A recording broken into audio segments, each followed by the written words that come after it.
Bon, parlons un peu de la situation de l'Afrique que nous connaissons. J'ai dit la dernière fois sur cette chaîne que nous allons désormais parler de l'éducation en Afrique de manière générale. Bon, je voudrais un peu faire représenter l'Afrique sous forme d'image. L'Afrique est comme un parent ou un père qui a mis des enfants au monde et ces enfants sont déplacés de part et d'autre. Et une fois arrivés là où ils sont arrivés, décident de s'installer convenablement comme cela leur arrange. Mais sauf que là où ils sont, ils n'ont pas assez de ressources.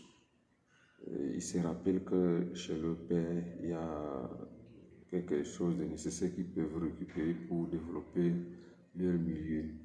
Mais sauf que maintenant, ils ne reviennent pas chez leur père ou chez leurs parents qui est l'Afrique comme l'enfant de la maison. Ils reviennent comme un agresseur. Ils reviennent chez leurs parents comme un agresseur pour vouloir récupérer ce qu'il y a dans la maison de leurs parents. Sinon, comment comprendre la situation de l'Afrique lorsqu'on vous dit en histoire que l'humanité a commencé en Afrique?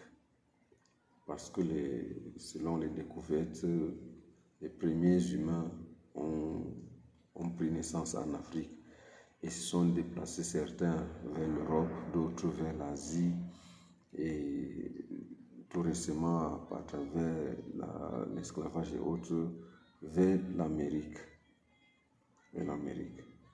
Mais sauf que maintenant, quand ceux qui se sont développés en Europe, premièrement, reviennent vers l'Afrique, ils ne reviennent pas comme l'enfant qui revient chez ses parents, mais ils reviennent maintenant comme un agresseur.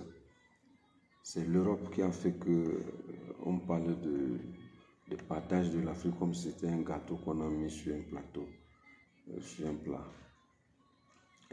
Ou alors, ensuite, après peut-être la décolonisation, après le partage de l'Afrique, s'ensuit la colonisation, s'ensuit l'exploitation, ou bien, je peux dire quoi, tout ce qu'on parle en Afrique aujourd'hui, avec le développement du terrorisme et tout ça là, c'est pour extraire nos richesses et s'en accaparer sans moindre doute. Donc, en fait, voilà la situation. Bon, si